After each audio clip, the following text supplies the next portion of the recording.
Well, hello, everybody. Welcome to this event. I think there are going to be more people joining us, but we will kick off anyway, just with some introductory comments and a welcome. So I'm Andy Gouldson. I am the co-director of the Yorkshire and Humber Climate Commission. I am not playing a massive role tonight other than to set everything up a little bit and then hand over to Rachael Bice, who will, sorry, if we could go back to the previous slide, Rachael Bice, who will be chairing this evening's conversation and introducing our other speakers. So thank you very much for joining us. This event is on nature-based solutions to the climate and ecological emergency. Obviously a massive issue, or a cluster of massive issues, absolutely central to the work of the Yorkshire and Humber Climate Commission. And so we're really looking forward to a thought-provoking and engaging evening. We're also looking forward to hearing your thoughts and comments so that we can feed them into our wider work. If we go on to the next slide. Thank you. Just a few points of guidance on how to participate this evening. If you have any questions at any time, please can you post them in the Q&A box? So not in the chat box, in the Q&A box. And then when we come to question time, well, in advance of that, if you can also upvote your favorite questions, then we will take them in order of preference from the Q&A box. If you have any technical issues, please do use the chat function, not the Q&A function, and we will help you to the extent we can. Otherwise, when we come to ask the questions, we may invite you to unmute the person who posted the question and to speak out and read your question. It helps to kind of bring it to life if you can do that rather than us just reading questions from the Q&A box. And then lastly, also to say that this event is being live streamed on YouTube. If you don't want to be identified, please select anonymous in your control panel and ask for your questions to be read out rather than reading it out directly. Sorry, just very finally, please do tweet if you're on Twitter via the hashtags below so that we can open this out more broadly. And that's it. So it's my pleasure now to hand over to Rachael Bice. Rachael is Chief Exec of the Yorkshire Wildlife Trust and a valued commissioner and chair of our Land, Water, Nature, Food panel. And Rachael is going to be chairing this evening. So Rachael, thank you very, very much for all you do. Thank you. Thanks, Andy. Lovely to be here this evening, and welcome to our audience. Thank you for joining us on what is actually a beautiful evening, which has been a bit scarce in Yorkshire recently, hasn't it? So thank you for taking the time to come and hear from me and our other speakers. I hope we've got some really interesting content to share with you. I was just going to start by introducing us to the subject and a little bit about what the panel that I'm chairing is doing. But firstly, I think I just want to introduce this around tonight is going to be about deepening our connection to nature so that we can better understand the role that natural systems play in our lives and actually how they can help us with the trouble that we've got ourselves in as a human species. The depth of connection is really easy to do because if while you're listening to me, you try and hold your breath for the next minute or so, you'll recognize how profoundly connected we are to the plant communities, terrestrially and under the sea, that produce that oxygen that we are completely reliant on with every breath that we take. So it isn't that actually our predicament is around us being disconnected to nature, it's that we have forgotten how profoundly connected that we are to nature, and that we have overestimated the degree of surplus that we can take out of the system, so that now our natural systems, we've re-engineered them, we've adjusted them, we've extracted from them, and now they are struggling to keep up with us.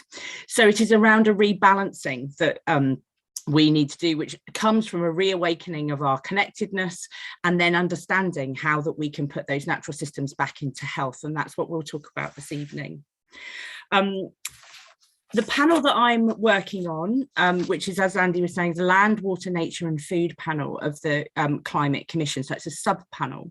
It's bringing together practitioners who work across the system, whether they're representing farmers groups or NGOs, private businesses, community food groups, those working actually deeply in more technical realms of the environmental systems, to think about the challenges that we have around how to use our land in future, and of course sea, because that's also an important natural system and resource that we draw from.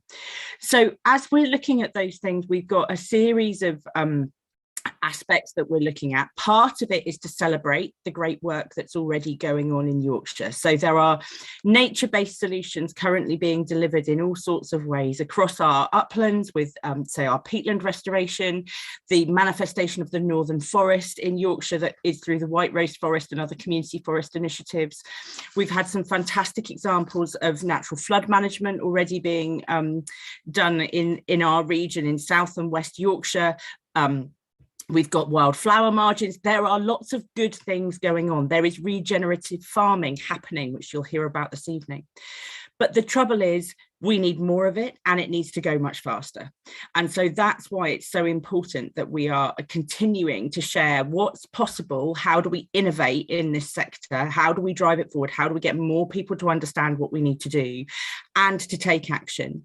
So that's why this work is so important this evening, and we're going to share what we're going to from our speakers. So our speakers represent a spectrum of interests, if you like. So Kathryn comes from a more policy, national background, policy and the science that we need to rely on so that we can make good decisions about this, understand the risk, understand what we can do.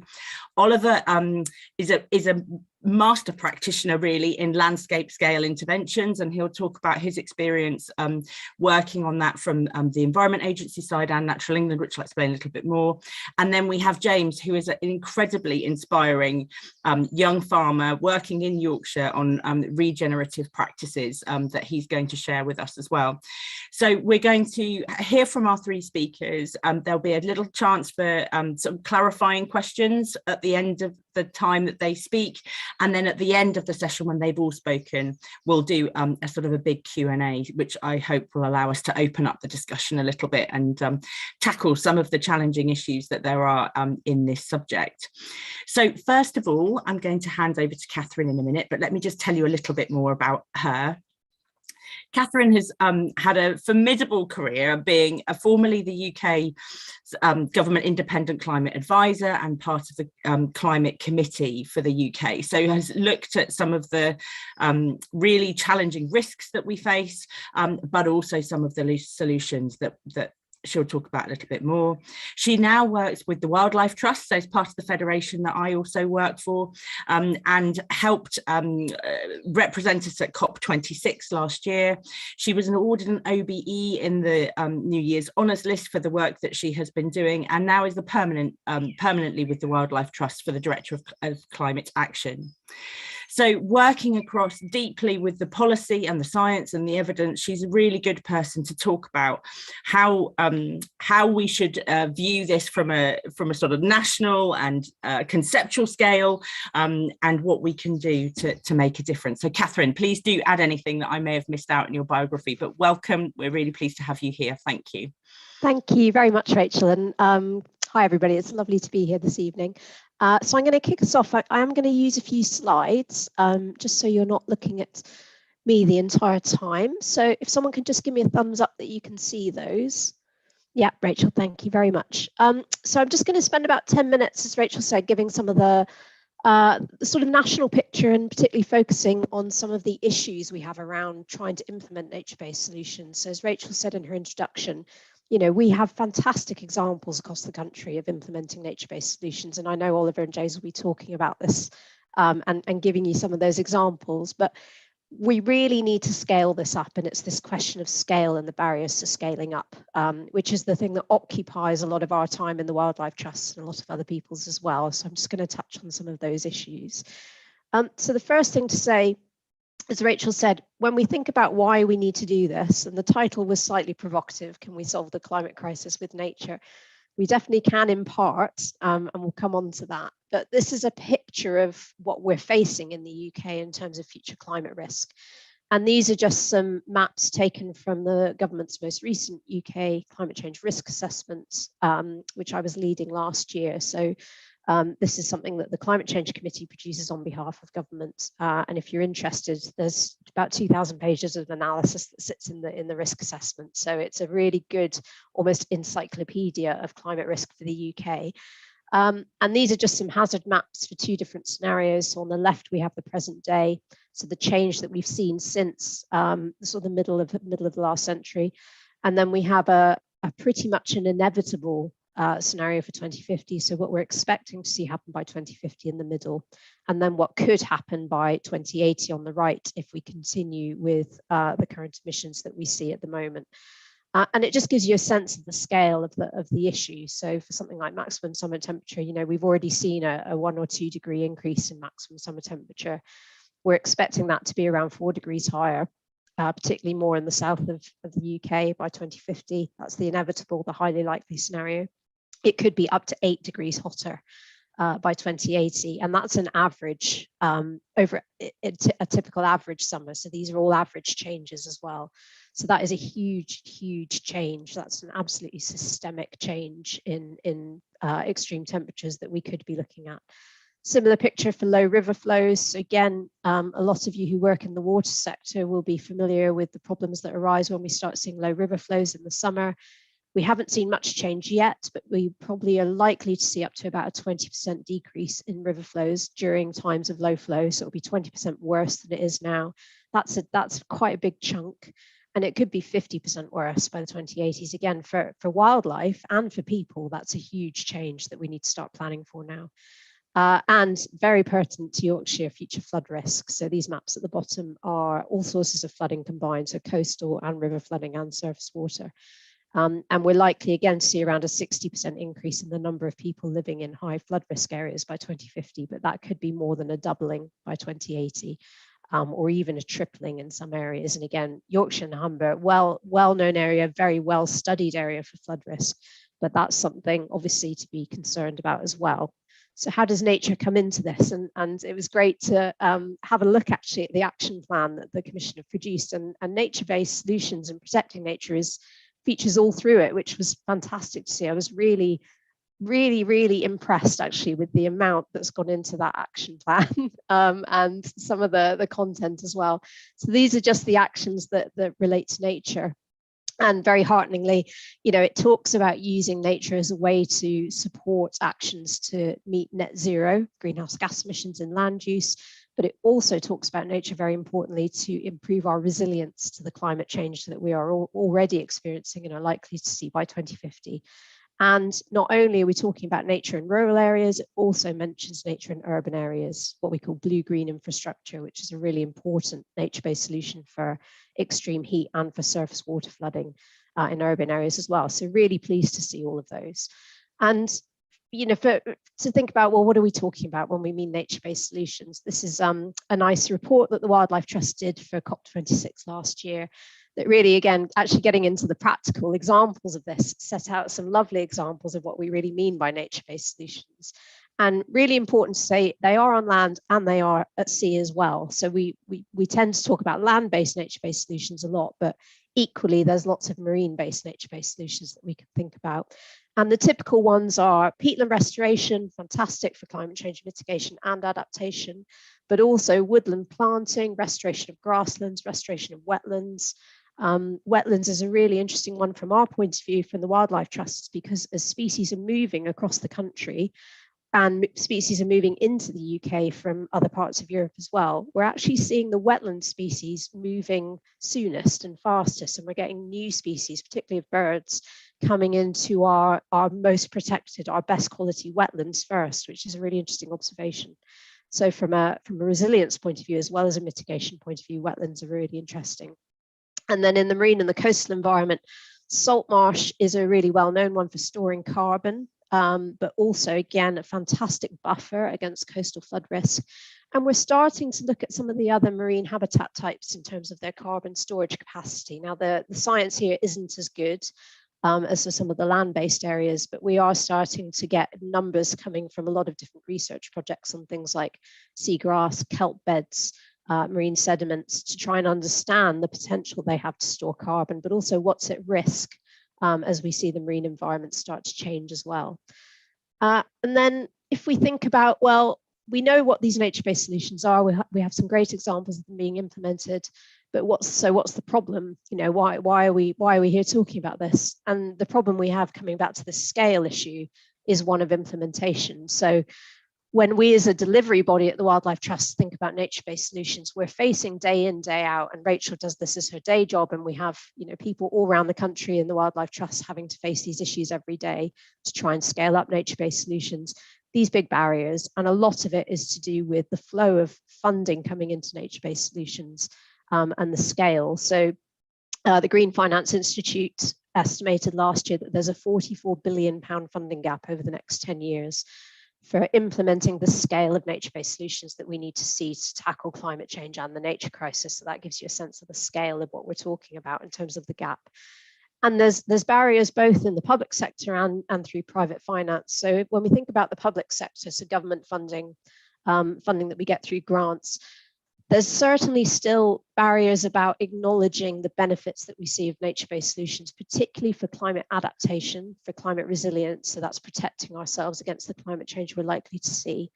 And within that, the measurement of the effectiveness, so that putting a number on how good a natural flood management project is, how good a salt marsh is for buffering coastal flooding, that's a big barrier to having those sort of higher level conversations. In private finance, though, we're starting to see much more private finance coming through, but we still have this problem of a lack of return on investment other than through something like carbon offsetting. So we'd like to see a lot more holistic and broad scale interest in investment in nature-based solutions, not just linked to carbon offsetting. But it's hard to find those returns on investment that are so important. You know, if you need a 5 or 6% return on investment per year as an investor, we have to come up with a way of showing that and proving that upfront, and that can be quite tricky. And often this is linked to either there's missing target, there's missing regulation, those signals are not there.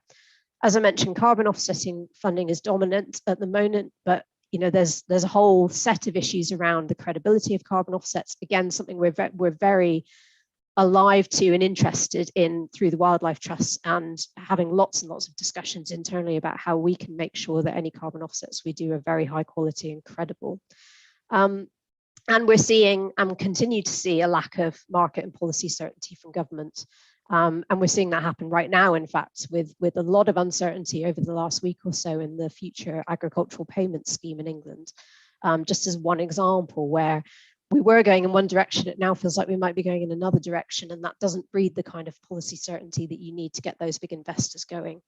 And finally, many nature-based project solutions are too small really to be of interest to big investors. So we really need to scale up our offer as well on those.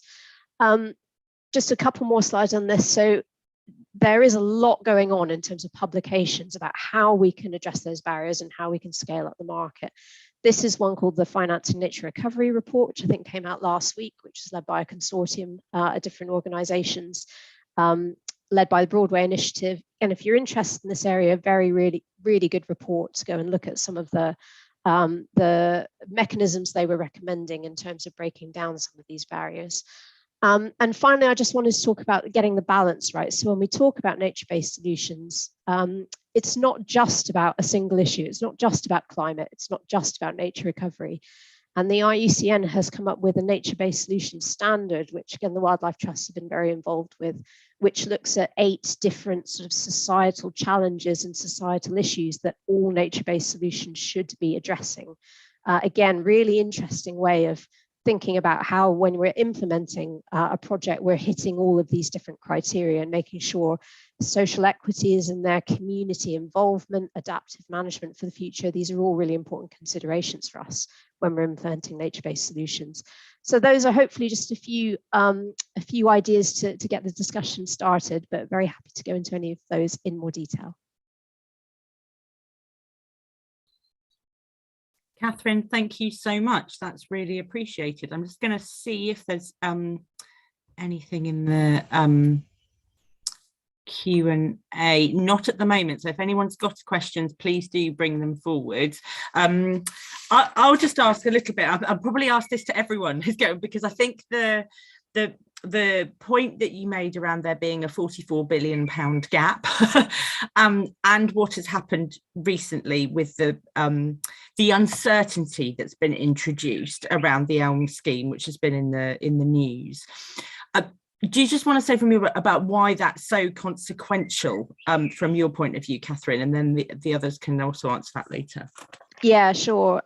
So what we were hoping to see as an outcome of EU exit was a reform of the agricultural payment system, which in the past has been based on area-based payments for farmers, in effect subsidising farmers to carry on farming, but with very little incentive for farming to look at some of those really key environmental considerations.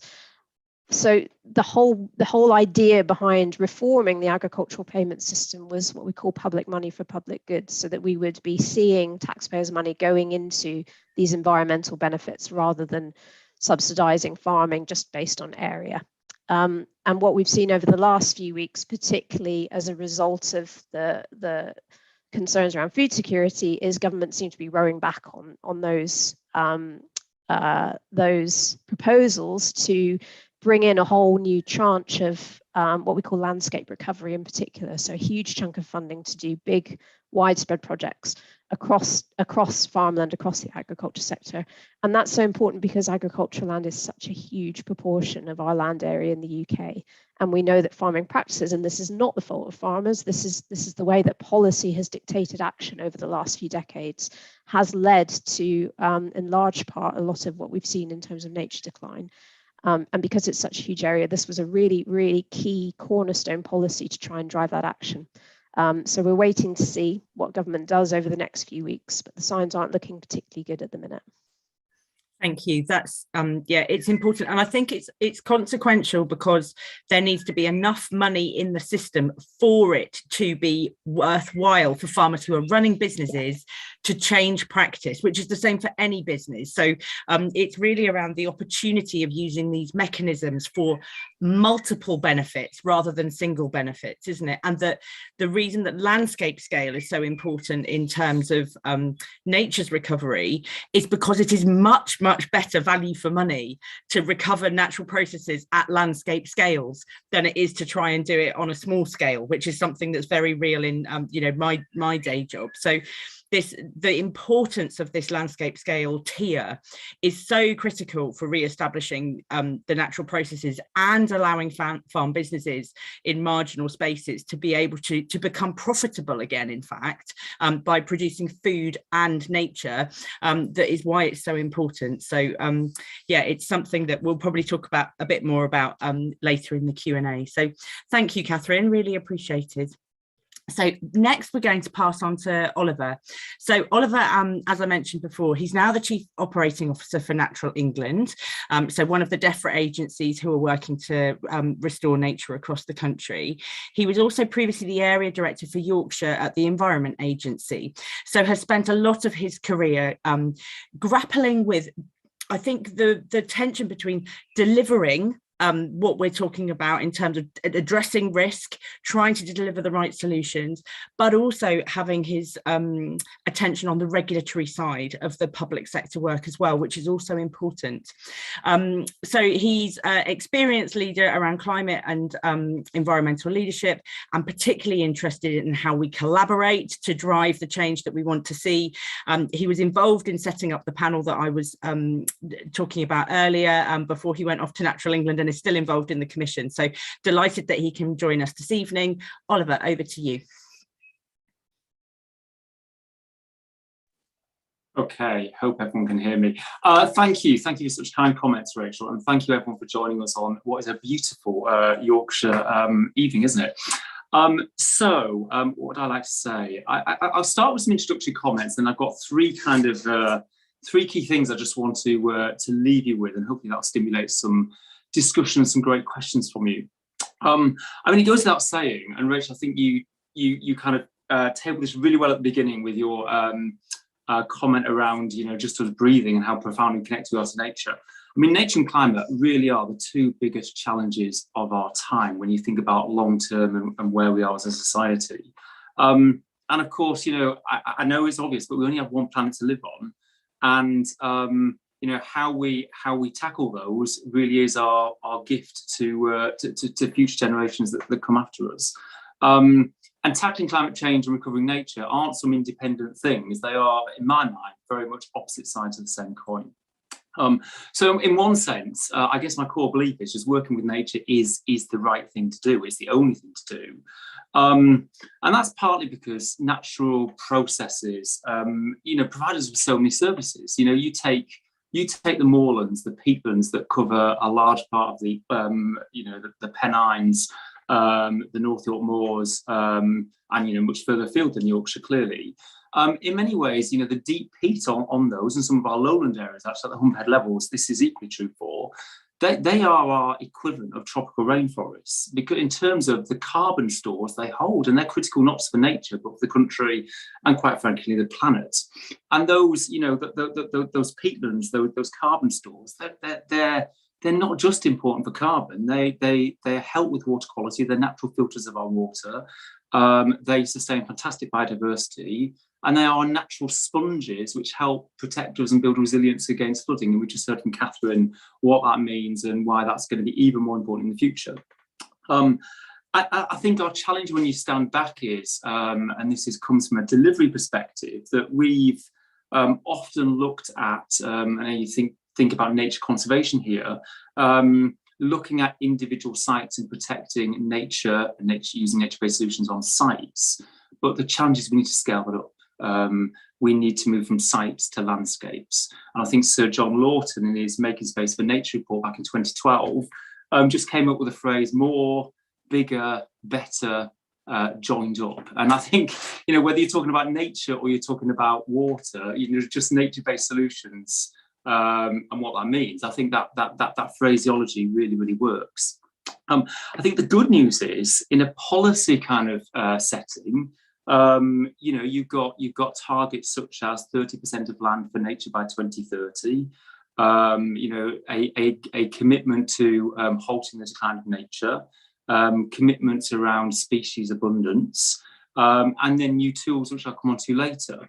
So you've got will from a policy perspective, but as Kathryn has hinted at, and I guess I've lived and breathed, the challenge for us all is to join it up locally, and there is never going to be a kind of a perfect policy landscape where things glue together. And the reality is we've got competing pressures for our land, and we always will have. So what's the right balance between managing our land for nature, for renewable energy, for food?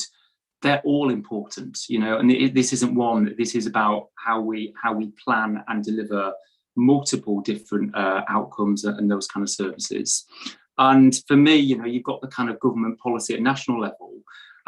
Locally, the only way you can do that is by having getting groups together, working in partnership, having kind of clear visions, which means something locally, not just nationally.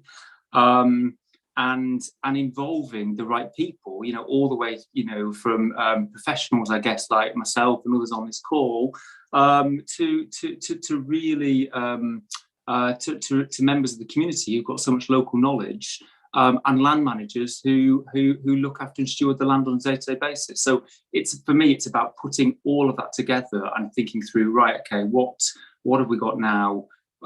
What's the vision for the future? How do we make it happen with the tools, the funding, the income streams that we've got, and being awfully pragmatic. And there's some fantastic examples. Look at the Dearne Valley in South Yorkshire. Part of our industrial heartland 50 years ago, ex-coal mining landscape, now is a fantastic nature reserve, and is part of a huge kind of work underway to reduce flood risk across South Yorkshire by storing flood water. So great for biodiversity, great for floods, and it's a wonderful asset for local people. Who'd have thought that landscape could be what it is today 50 years ago? So I think I'm personally glass half full about what we can do, but it requires us to locally get together and be really, really pragmatic. So I'll move on to kind of three things. So, what do we need to kind of be most effective in doing that, to encouraging the further uptake of nature-based solutions? I think number one, we've got bundles of energy. It's wonderful that so many of us care passionately about nature recovery and climate change. But it's really important we target that in the places that are going to make the biggest difference.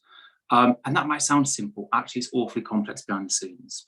Nowadays, though, there's a wealth of big data, technology that can help us make sense of that. And if you combine that expertise with a wealth of people-powered local knowledge, actually allowing us to target the right places to that, do that bigger, better, more joined up, becomes possible. And just a couple of just small examples of that.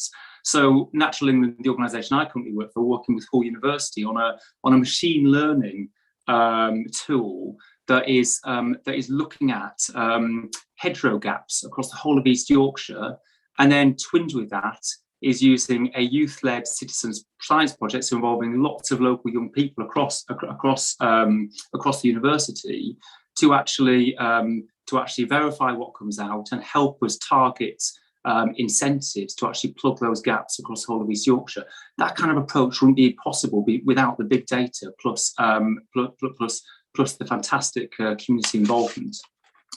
And then thinking about Nidderdale. Nidderdale is an area where actually, fantastic landscape and close to where I live, but actually got some of the lowest rates of tree cover of anywhere in Yorkshire. And a woodland opportunity plan has been put together by looking at where the existing habitat is and opportunities are for woodland, and looking at lots of different data sets, combining them and doing some quite clever analysis to work out what are the opportunities to connect better what we've got, and to make it work with land managers to plan a really strategic approach to where you might put woodland and why. And they're just two examples of, I think, the possibilities that we've got to use data, but also to use the power of citizens, all of us, to really target our efforts. So that's number one. Number two, it sounds really simple, but it's so important. So nature, water, nature-based solutions, they do not respect political or organisational boundaries. So we need regional and really strategic approaches in this space. To achieve net zero, it might mean that some parts of the country, some parts of Yorkshire need to be net negative. And it's no good just having a plan for nature or a plan for water. It's really important those things are embedded within the bigger strategic plans that local government, national governments are putting in place. So again, my optimistic view is that with local nature recovery strategies, which were part of the Environment Act, which was passed last autumn, they are a tool where local authorities will be working with organisations such as us, with the wildlife trusts, with local communities to put together a plan for nature recovery.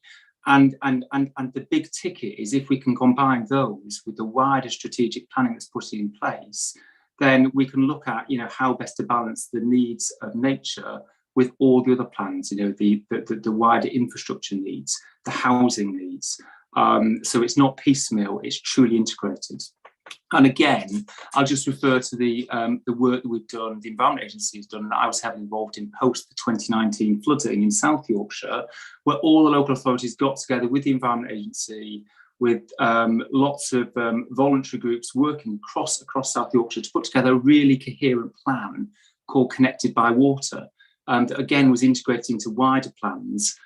So we had one strategic vision, if you like, at a big scale, supported by lots of local involvement, that was turning some of that vision into reality, but embedded into the wider plans in place. I think that's so important. And then finally, it's about all of us. I mean, this is fundamentally to change and actually recover nature and to tackle the climate emergency requires all of us, and everyone's got a role to play. And it's very easy to think about the big ticket, the more strategic items, but we can all play our part. So there's a bit of noise in the background. So for example, I think we've all got a role in keeping a high profile of this on the agenda. And let's be honest, this is a long-term strategic challenge, but there are short-term crises. Just think about the tragic events in Ukraine at the moment, or the cost of living crisis, or other big things that we have to contend with at the moment. But I think, we do a good job of keeping high profile, but we just need to continue to do more at a community level. I was at the Knaresborough bed race last weekend, environment theme across across all the beds, 95 beds parading through the town, all about the planet, nature, climate, recycling, and it was fantastic to see, and what a message that gives. I was also part of No Mow May, which is a hashtag across social media. Wonderful to see so many meadows sprout. It's amazing what you can do when you don't mow lawns. So I think just recognizing what we can all do, thinking about our own contribution, how we share our stories, and quite frankly inspire others, I think is terrific. And Natural England have a people and nature survey, and I'll just read out a couple of stats from that, because I think they're quite powerful. Nearly half of adults in England are spending more time outdoors than they were before the pandemic. And then 81% of people say that being in nature makes them feel happy than if they didn't have that time. And for my time with my boys and my family, I totally get that in space. I'm sure many of you do too.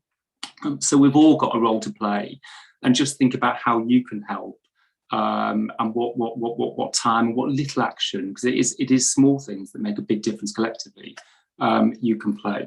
And I'll just finish then by summing up, because I guess what I've really said is that it is about being pragmatic. It is about delivering. None of us individually have the answer here, but we all do together. And I think that's the collective spirit, vision, collective effort that's so important. I'll leave it there, Rachel. Thank you. Thanks, Oliver. I think that was really inspiring and absolutely spot on. So, and I think the first point you made around the energy and the data and the tech really illustrates that nature-based solutions, while they are the restoration of natural processes, actually is a very technical piece of work to do. To do the right intervention with the limited resources that we've got, to putting the right interventions in the right places is actually a very technical and skilled piece of work. So we really, we'll come on to this question in the chat in a little bit around, how do we find the skills and the capacities from people? So I think that's really important. The other point you make around strategy is key, isn't it? Is having a plan and being prepared to stick to that plan over the long term, keeping your eyes on the long-term change that you want to make, even though there will be things that will blow us around on that course, those short-term crises as they come. But if we keep our eyes on the long-term prize, we'll probably make better decisions to deal with these short-term crises. And I think what's happening with energy at the moment really illustrates that, doesn't it? We can either go in short term and continue to put sticking plasters on the system, or we could do some transformational investments that would make it better for people for the long term. And I think in our sector, that's what we want to be trying to do, isn't it, for nature? So really welcome all of that. Just to ask you that question about elms from your point of view, what's important for you around the mechanisms for land use and the tools and what's happening in the policy arena at the moment? Appreciating you work for Natural England, so you'll want to be diplomatic. Yeah, well, I think so. That there is the biggest shake-up for several generations. So it's really important what does happen in this space, because funding makes a huge difference to businesses up and down the country. Clearly, I think one positive I draw is that there is an intention to fund more landscape scale nature recovery and environmental outcomes through the new ELM system. I don't think it's clear yet, how much and exactly how that will be targeted. So there's details still to be worked out. And I know the lack of detail in some places does cause uncertainty and certainly does cause anxiety and prohibits that long-term thinking, which is so important in terms of achieving what we're talking about here. I think ultimately, I'm not close to the latest government thinking on this. We want environmental outcomes, but we also want profitable farming businesses. And I would hope that ELMS can achieve both. I think that has to be the ultimate aim. I would hope there's some flexibility in the system to learn, because it might not be right first time. And I suspect it won't do everything for us that we want. And again, I use that term pragmatism, because I think whatever the system is, we'll need to make it work locally as much as possible, which will of course mean a very strong partnership with the farming community.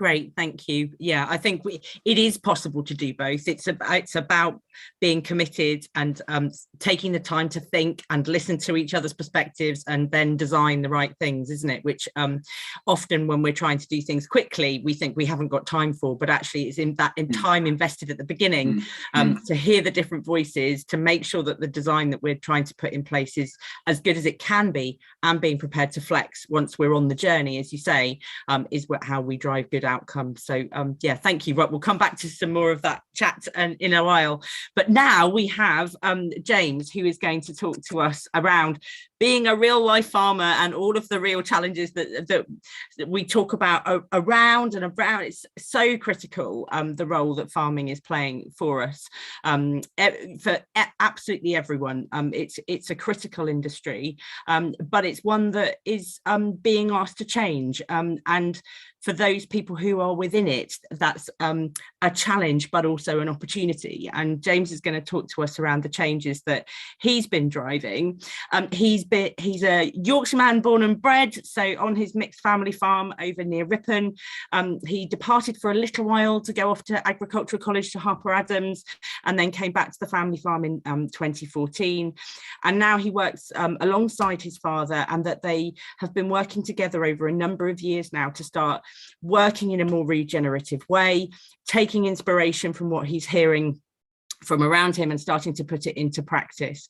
That led him to be get involved with the NFU, to start being a young farmer ambassador, and to be on the net zero board for the North East for the NFU, and led him to go to COP26 last year. So he's starting to really be courageous enough actually to put his head above the parapet in an industry that is challenged by what's being asked to do, and to be a leader around the change that's possible. So James, over to you. Really looking forward to hearing your story and what you're doing on your farm. Thank you very much. That's much appreciated for that opening. I think from the start it was, I'll tell you a bit about the farm. So we have 650 acres near Fountains Abbey, Ripon, which is just outside the ANOB of Nidderdale, and we're right next to a World Heritage Site. We have a small amount of arable, so we only have 160 acres of cropping land, which we grow wheat, barley, oilseed rape, spring beans or peas, and cover crops. It's just my father and I that farm on the farm. My mum also runs a bed and breakfast. And we have always, well, since I came back from university, I tried doing the practices that university taught me. Even though this was only 8 years ago, I never got taught anything that I'm trying to put into practice now. And so during lockdown, I was always been used to questioning what my father did. He's a fantastic farmer, and he has always done everything to the best of his ability and what he got taught to do. And it's true what I got taught to. But over the last few years, I've always been questioning what we do and why we do it. And it wasn't until lockdown and the loss of social life and having been locked in a room apart from being in the farmyard, I got time to sit and do a lot of research, and I found a gentleman called Gabe Brown, who I don't know if anybody's heard from him. He's a rancher in America, and he had gone from bone dry, losing harvest to weather for freak weather, to focusing purely on soil health and diversity, to re-engage soil biology and produce a stable business. And from there, I found other inspirational people such as Tim Parton, who's an arable farmer down south, who has been doing this for a lot more years than I have, and researching what they're doing. And I thought, actually, hang on, maybe things could be different. And since then, it's been a bit of an interesting one, because, like I say, we've been facing issues with climate. We're on the front line of it, and we have the droughts. We had that really, let's want to really emphasize how bad it was. Is 2019, the autumn of 2019, we had an unbelievably wet autumn, and we struggled to get our crops in the ground. We did eventually, through conventional methods of ploughing, turning over the soil, and using a power and drill to establish them, but they weren't the best. And then came the really dry spring of 2020, which absolutely decimated what we had. We still managed to do all right compared to most, but it was a pressure. We had grass that was no longer growing because we were having no rain, and we got to the point where we had to sell some livestock off early because we had no forage. So this really kind of sped up the idea of, right, we need to change, we need to alter. And yes, maybe it was a freak year and it was, you know, over the next few years it'll be fine, but this is going to happen more and more often. And rather than leaving it right to the last minute, we thought, right, now let's make some changes now. And so what we've done is we've really looked at soil and soil biology. I've got to be a bit of a nerd. I go out with a spade, digging up grassland, crops, and looking at what soil and biology in there. And we have done different ideas. So I'll probably start with the livestock and grassland, what we've done there. There's a big thing. We've conventionally been having continental breeds that take a lot of feeding and use a lot of cereals, where they take a lot of inputs, and that all comes, you know, you may have to input soya, again, huge amount of carbon. So what we've done is we've tried to change the breeds that are more forage based. So we're slowly moving away from continental breeds such as Charolais and Limousin to more Angus and Aberdeen Angus and Herefords that utilise forage better. So that's what we've done with the cattle, because that automatically reduces the amount of concentrates we need to produce or buy in, which is again more carbon, and at the minute an increased amount of cost. The next one's been our grazing practices. So focusing purely on soil health. When you graze grass at a constant level, you shorten the amount of root development. So if you graze grass to a small amount, the root mass will shrink to enable it for photosynthesis to produce more leaf area. So it won't put energy into the roots, which is what you need to integrate more with biology, soil biology, and try and create mycorrhizal fungi, which is fungi that bridges between different plants to transfer nutrients. So to do that, we've moved away from set stocking on a field to splitting our fields up into paddocks, which vary in size. We're not scientific about it because we just go with what we know that fits where and things. And since then, what we've done is we're grazing grass, not just at that height, but we're grazing grass up to knee height. And they're in that small area for 3 days, 3 or 4 days, and then they move on to the next paddock. Sometimes it's shorter, sometimes it's slightly longer. But the aim is to keep moving them on and give grass a huge rest period. So rest period is what we mean by leaving that area of land untouched by livestock for anywhere between 25 and 45 days. The longer, it's great, but we're trying to work on 30-day rest periods. That allows the grass to grow, absorb huge amounts of carbon, but also put energy into root development.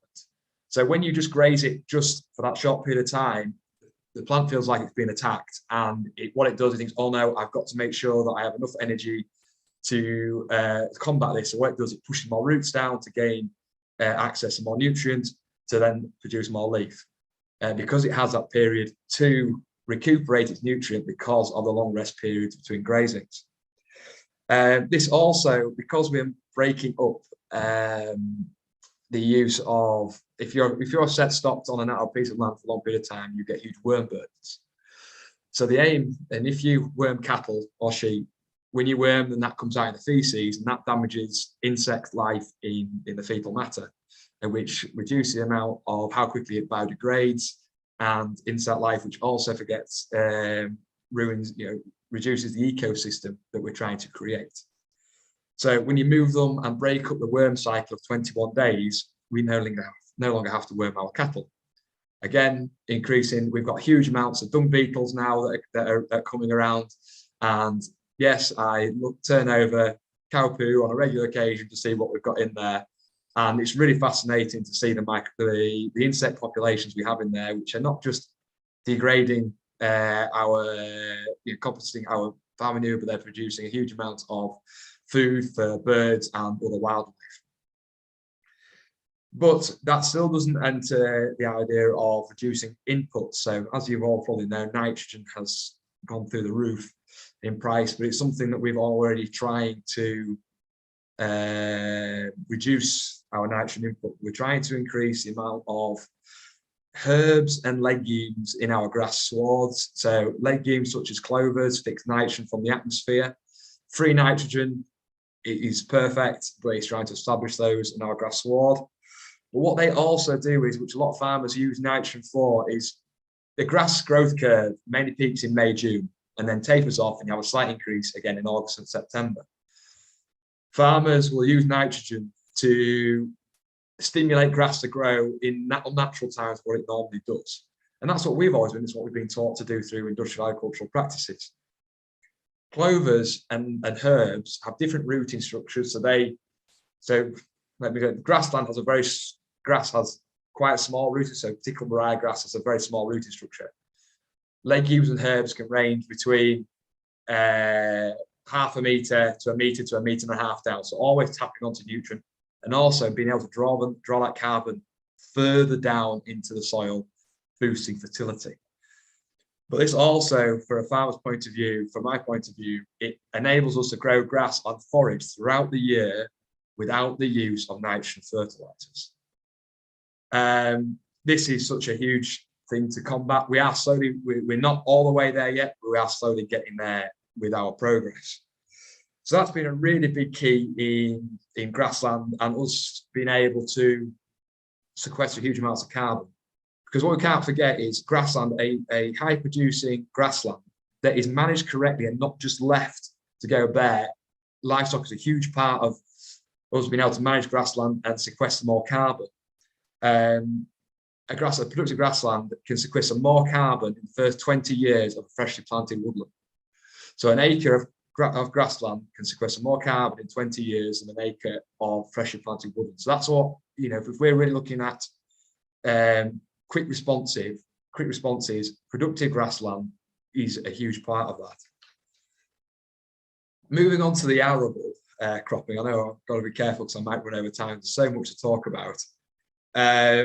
We have moved from a plough and power base where we're turning over the soil, which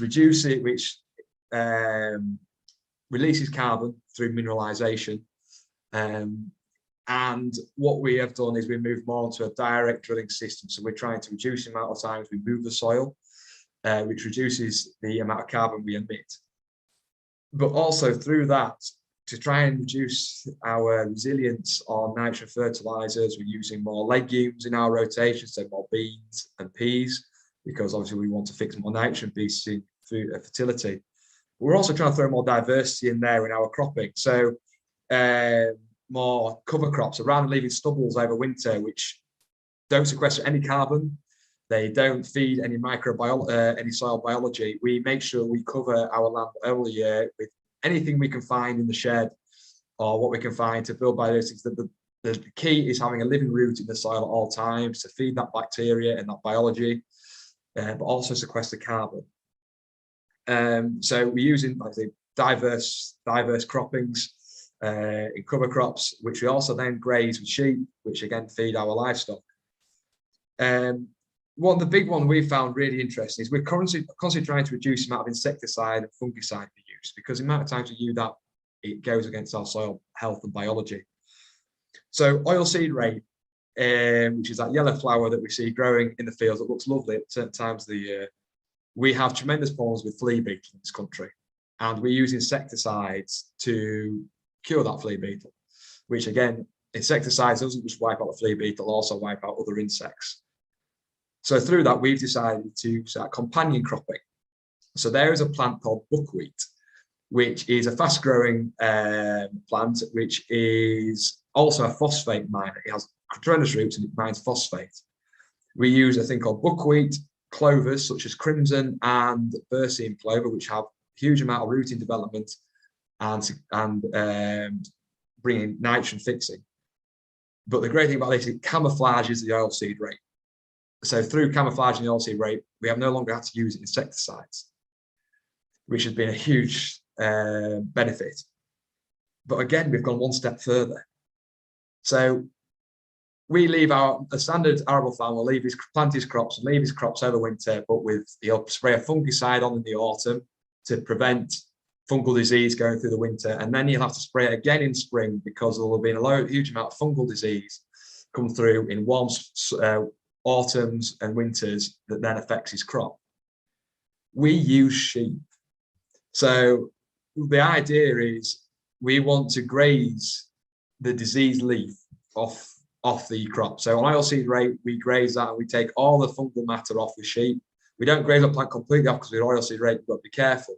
So we turn that diseased leaf into manure, which again feeds a different type of biology in the soil. So we haven't used to use any fungicides or plant growth regulators. So we've already reduced the amount of chemicals we've done on that application. And we've done it on the cereals. The cereals, it's been quite really interesting because it also helps it tiller. Because what you do is you have them on for a set period of time and it makes the plant feel like it's been attacked. So again, short period of time, grazed and then moved. It puts a huge amount more root mass in there, again, linking in with fungi and bacteria around it. And it actually branches out more and tillers more, which again means we produce more crops. We are slowly trying to reduce the amount of fertilizer we're using over a longer period, and herbicides and fungicides, but it's a long-term game. I mean, you're only talking about, we're hoping to see changes in 5 years. It's 10 to 20 years that we want to see that we'll see the biggest benefits with such a long-term process. There is a huge amount of, there's different challenges with this. I mean, there's a lot of risk. But I mean, I could go on for a long period of time. I'm very conscious about my time, Rachel. So it's such a wide topic. But if anybody wants to answer any questions further into the matter about the challenges we've been facing, I will be happily to answer any of those. There's so much to talk about this subject, and I guess 10 minutes is very difficult to get it there. But I hope that's okay, Rachel, to start with. And please, any questions, I'm very happy to answer them. Absolutely, and there are some questions coming through in the chat that Dave, that was fantastic in terms of, I think obviously you've not only have you sort of thought about the theory of it, you're doing it in practice and seeing it on an everyday basis. And I think what's really inspiring about your story is seeing the passion that you are applying and the thought that you are putting into making these changes. And for me, there's sort of a few terms that jumped out of what you were talking about, other than you being a soil nerd, which I love that idea of have a spade and will travel around the farm. But you're making sure that the farm is alive all of the time. Yes. That idea that there is something growing all of the time, but that you're also working with the cycle. So there's a rest, there's a challenge and a rest that goes with it. So it's balancing up the extraction or the pressure with some time for nature then to do its thing and have its response time.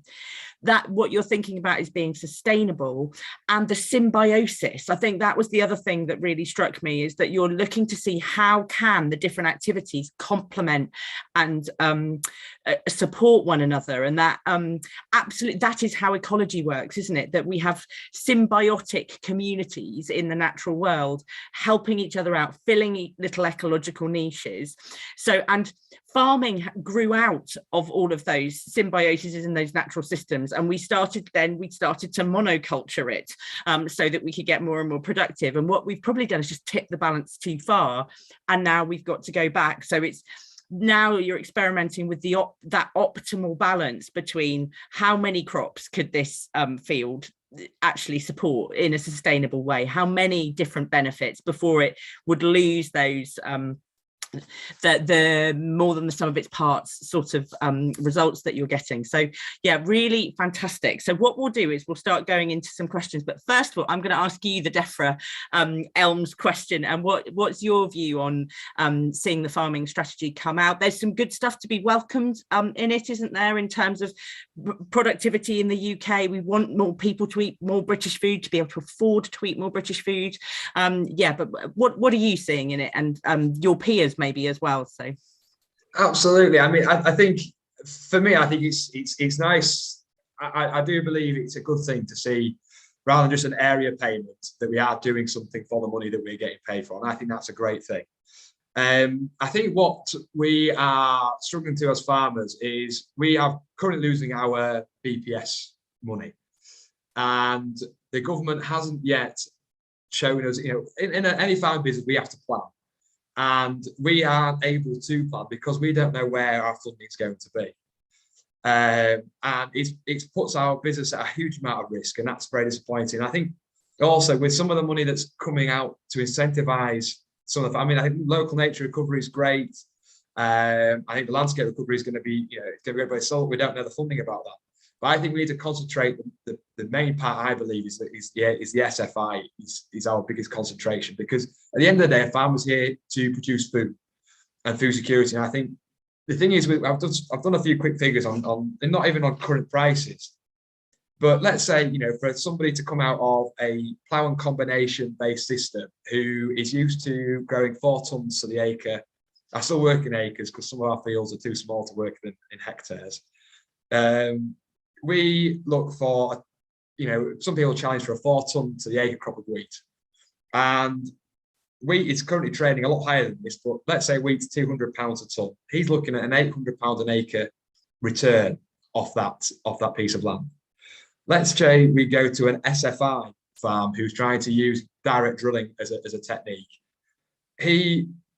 For what we found, because we've on very good productive land and the establishment has changed, we try and get your soil into a system where you've got to work your soil into it. You can't just, we've gone into it cold turkey because we don't have a big enough farm to have an intermediate drill and then go into a direct drill. We've just gone straight to direct drilling.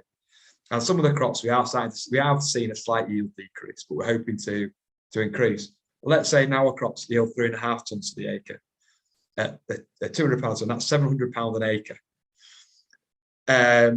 Our drilling cost is £27 an acre for one direct drilling, because we're still seeing the same chemical methods and fertilizer.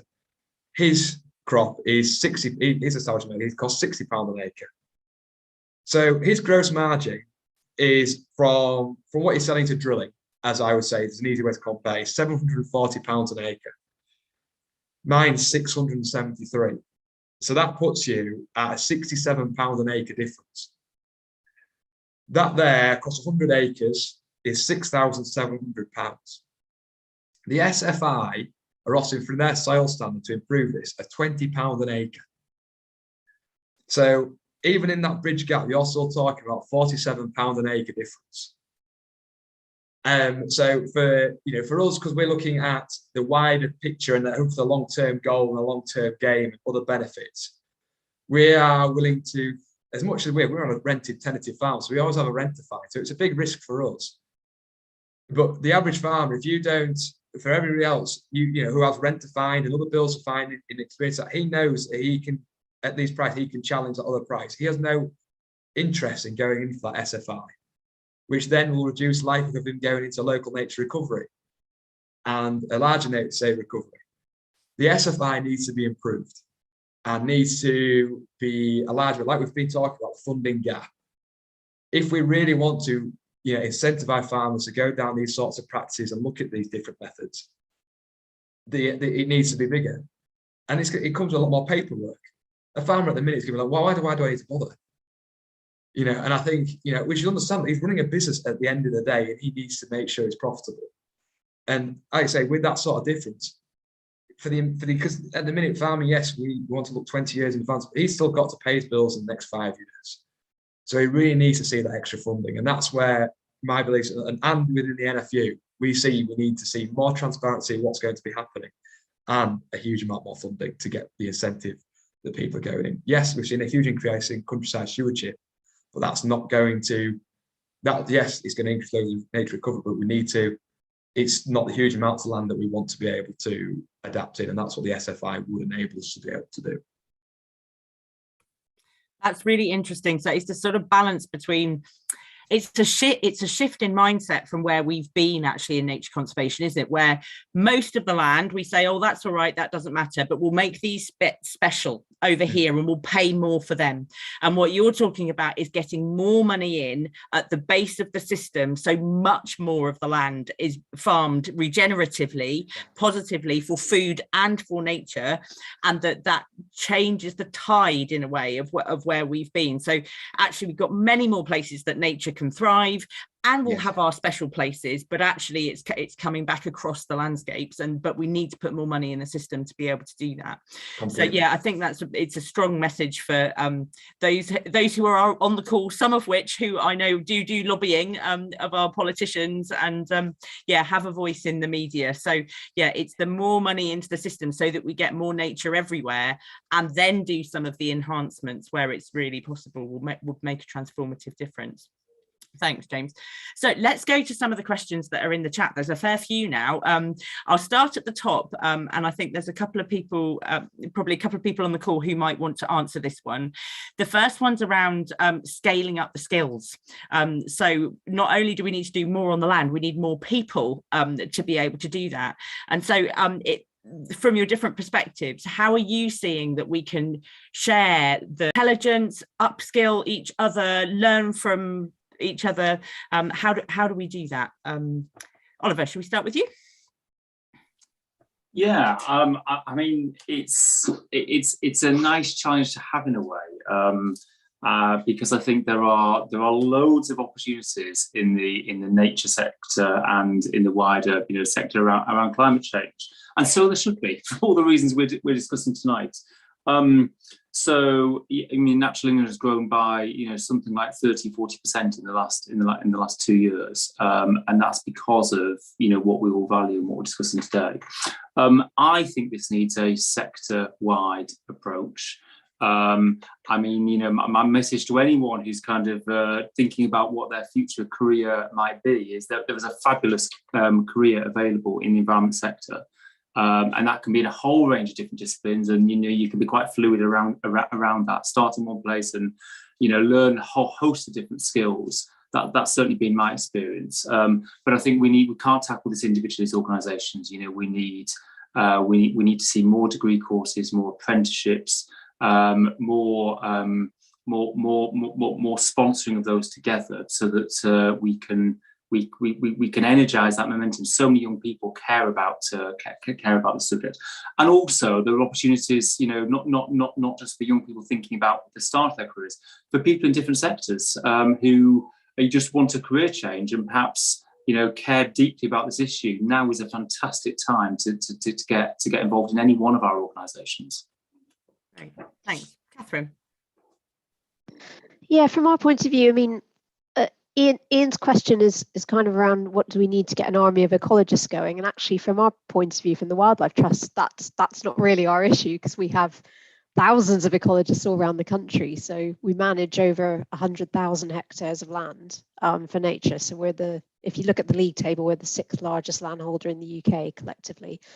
And we give advice on another 200,000, I think 240,000 hectares. So we have a big reach in terms of ecological skills and knowledge in the Wildlife Trusts. Where we are limited, I would say, is actually on the business acumen side. So what we're finding is we've got big corporates coming to us wanting to have these conversations about investment in nature-based solutions, and we speak completely different languages.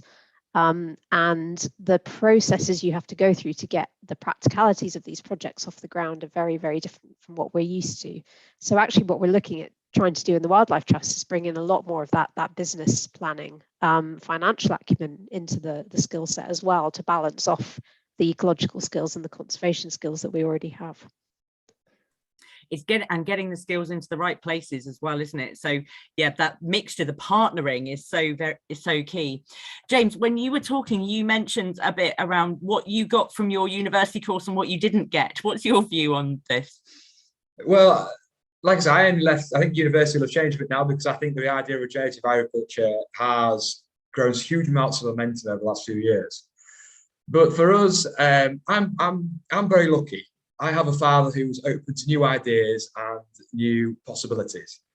I have a lot of friends out there who still have their grandfather calling the shots. And I think there's been a huge thing about succession, different things, but also whether, I think that's difficult. But also for us, where my dad and I farm, we have a lot of people looking over the hedge about what we're doing. I mean, my dad's more of a sit back on the fence, wait for somebody else to do it, let them make the mistakes, and then learn from it. I mean, for me, I guess it's fully young and enthusiastic and maybe slightly dumb at times, but I happy to go out there, try new things, but also take the mistakes with it. And for Roosevelt, I get a lot of questions from farmers saying, what are you doing there? Why are you doing this? What are you doing that for? There isn't a lot of people doing it in a lot of areas. And also, as farmers, each area is different, and they always say, oh no, that won't work in on my land. It won't do, because every farm's different. And that's the thing, is not one system will fit all. But I think it's trying to get, farmers are always willing to learn. They always want to improve, but they're also going to be careful. They're also really about doing change, because at the minute they believe what they're doing is working, which on some scale it is. But I think it's having more local places where farmers could go and have a look. I mean, I'm talking about 5-10 mile radiuses. I'm not talking about 20-30 miles, because people say that's too far away. It's having people, then getting people out to farm and looking at these sorts of things. The younger generation has a tremendous, we're so passionate about the climate. I think it's fantastic. But as farmers, we're all passionate about the climate and the environment, what we do. But I think it's been open to it. There's a lot of people look over the hedge, and there'll be a few people have taken on a few things that we've tried and started to try it at home in small little things. But it's taken for us to take the first step before they start. And I think that's thing. I think it will gain momentum over a long time, especially if the SFI gains momentum. But to try and get young people and farm, it's not just my generation. It's not my generation that's the issue. It's the older generations. I mean, the average age of a farmer is 65. And they're in a need, why don't they try doing this scheme to try and get farmers out of the industry? They're not, I mean, I don't want my dad to retire. He won't know what to do with himself. It's not fair. People live on the land, that's all they do, but it's trying to gain that knowledge between them and show them the opportunities. I do think the change of payment will help. But we are getting lots of people. We need more people to do it, and more little pop-up places to be able to help show what we do and figures. So we need to plant a yew in every sort of 20-mile radius. Then that's basically what we need, and then you'll organically make the change. It will happen. The hedges. Yeah, it will happen, and there is people out there doing it. A lot of people have been doing that a lot longer than I have. Absolutely, it is gaining momentum. But you also have to put your head above the hedgerow too, don't you? That's the other thing. So I'm going to go on to another question, which I think probably is aimed at Oliver and Kathryn particularly. It's a bit down the list, but we'll come back to some of the others, because there's lots for you, James, as well. There's lots of people really enjoying what you're talking about. But this is a really important point around the designations that we currently have for nature, and are they going to be fit for purpose to deliver what we need to do at a landscape scale. So just wonder, Oliver and Kathryn, if you want to have that. So it's in protected landscapes, do existing designations, SSIs, SACs, SPAs support what might be needed in future? Is more flexibility needed? Are new designations needed? So Kathryn, should we start with you? Yeah, so my answer would be in part, but actually, and Oliver can talk about this, but Natural England are doing a review of designations with climate change in mind at the minute, which is a really long-awaited piece of work. So I'm absolutely delighted that they finally got the go-ahead to do that. It's a really critical piece of work for us. And the issue we have with designations as they are now is they tend to be based on features of a particular site that we're trying to protect. But with as the climate's changing, some of those features have in some cases they've actually already disappeared. In other cases, they are likely to inevitably disappear.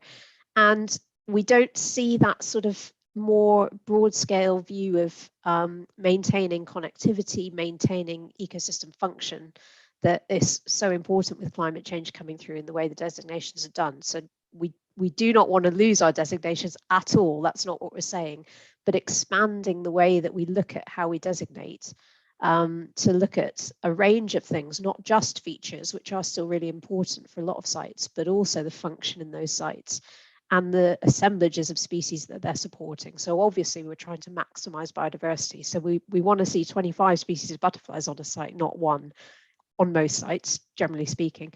So how can we look at the system to make sure we're measuring those things and being able to have that flexibility with our management to be able to achieve those? Because I think a lot of the reserve managers on our reserves say actually sometimes the designations are quite constraining because they can only do one thing with the land, whereas actually they really want to be pulled in the direction of doing multiple things that have more flexibility. So yes, definitely don't want to lose them, but we do want to build on them. If anyone's really into this, we did an event with Sir John Lawton a few weeks back. It's one of our wildlife trust events where we spent about an hour and a half talking about this. So do go and look that one up if anyone's interested. But obviously, Oliver, you might want to say a bit more about the work that Natural England are doing. Yeah, thank you, Kathryn. And what a timely question in many ways. I think I'll start by saying I think the challenge is to move from sites to landscapes. So, we've got to protect what we have, and the designation of sites have stood us in good stead, that they've been around a long time. I think with the climate being so dynamic and changing, the landscape is also dynamic and changing, and that's going to increase, not decrease. And I think one of the current challenges of the current designation system is that it can be quite fixed, around features, as you say, Kathryn. So that's the aim of that piece of work, is really at the heart of it is how do we allow for greater dynamics, recognizing actually that's a functioning part of any healthy natural environment. And then how do we scale it up? So I'll just give two quick examples which kind of spring to mind. I was in a wild Ennerdale a few weeks ago, and it's one of the privileges of the job I do is you get to get to some fantastic spots in the country. And if anyone knows it, it's a valley in West Cumbria, where there's a huge landscape scale nature recovery initiative, a whole range of partners and the local community involved. And we were just looking at the river system through Wild Ennerdale.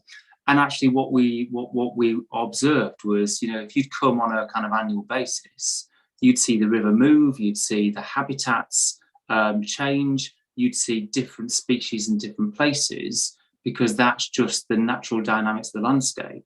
So trying to designate a particular feature in one place was actually clearly not the right approach. Actually looking at and thinking, right, strategically across the whole valley, have we got the right abundance of habitat, and is it going in the right direction, is a much more fruitful kind of space to be in.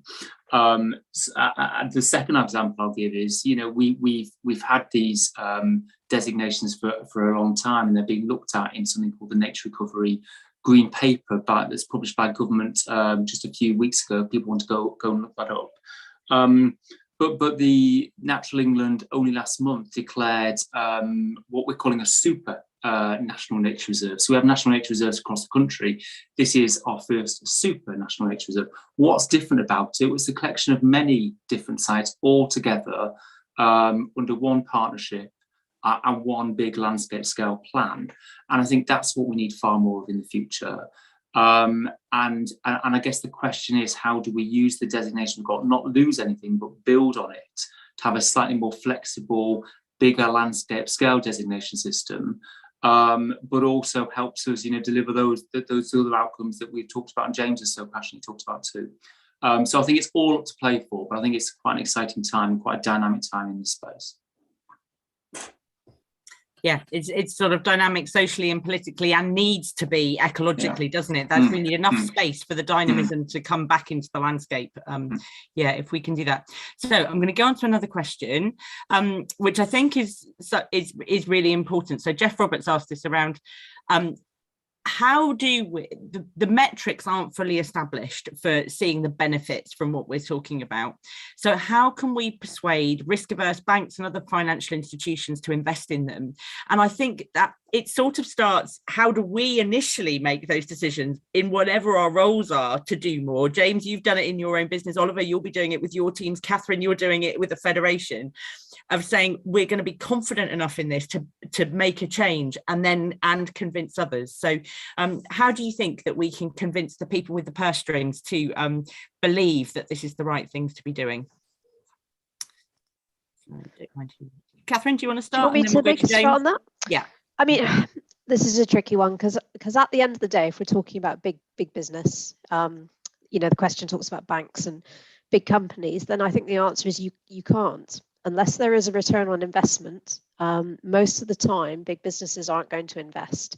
However, we're now seeing a whole load of reputational issues coming through for big businesses, which is really interesting, where we are seeing them come to us and say, we want to we want this return on investment for this particular project that you're doing, but yes, we will pay you a bit extra to show all these added benefits, whether that's things that are less quantifiable like climate change adaptation.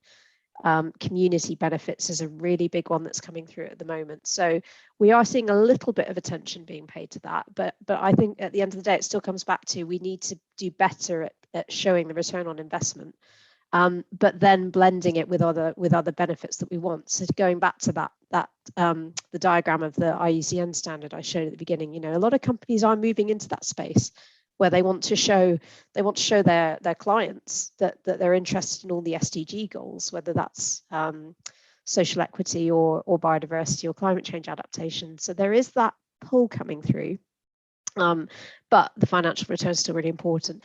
The other thing that is coming through is something called the Task Force on Nature-related Financial Disclosure, which is a real mouthful, but it's following the climate disclosure one that came through a few years ago. And what it means is big companies will have to start to report on the risks to them from nature's decline, effectively. And that should be a really interesting lever, because we think that will draw through a lot more interest and investment as well, maybe in 2 to 3 years' time. So that's one to look out for.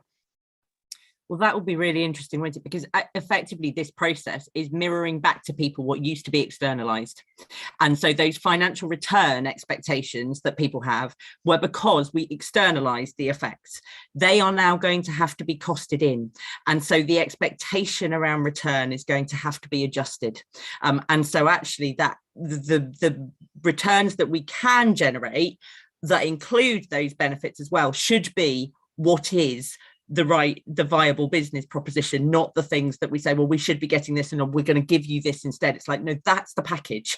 And I think it's really great to see that there are mechanisms now that are going to come through to help reinforce that. Yeah, James, what about from your point of view, investment in farming from this point of view? Well, I think you were saying we need to get people out to see people who are successfully doing this, because that's what people need. I mean, I'm going to go back to Tim Parton, who's a farmer down south. He has through producing food, we're going to always make sure that we're still, food security is such a huge topic now, as well as it ever should be. We're still going to produce food, but this farmer is producing food, but also increasing kestrel numbers. He's got more insects. He has spider webs everywhere catching, and he's using wildlife as his meat. He's got to a stage now where he's built his farm over 20 years into something that's unbelievably sustainable and resilient to any sort of change, but also producing top quality yields in food, and getting people out to see this and see how how long it's taken them to do it, and the investment would have helped them. I think there isn't enough people going out and actually seeing these sorts of farmers who are doing these sorts of benefits, and really getting, a lot of farmers will go and see him, but I think we need people that aren't in farming, where the funding is going to be, to get out there and show, actually, look, this is what we can actually do. Yes, I've done this, but if you're on a farm, if you're this bit of investment there and this bit of investment there could really help a farmer move into this area, I think that will be a huge leap forward. Thanks. Yeah, really good point. Yeah, sort of advocate by showing that it's possible already. So yeah, and actually they might have missed the opportunity had they invested earlier. So yeah.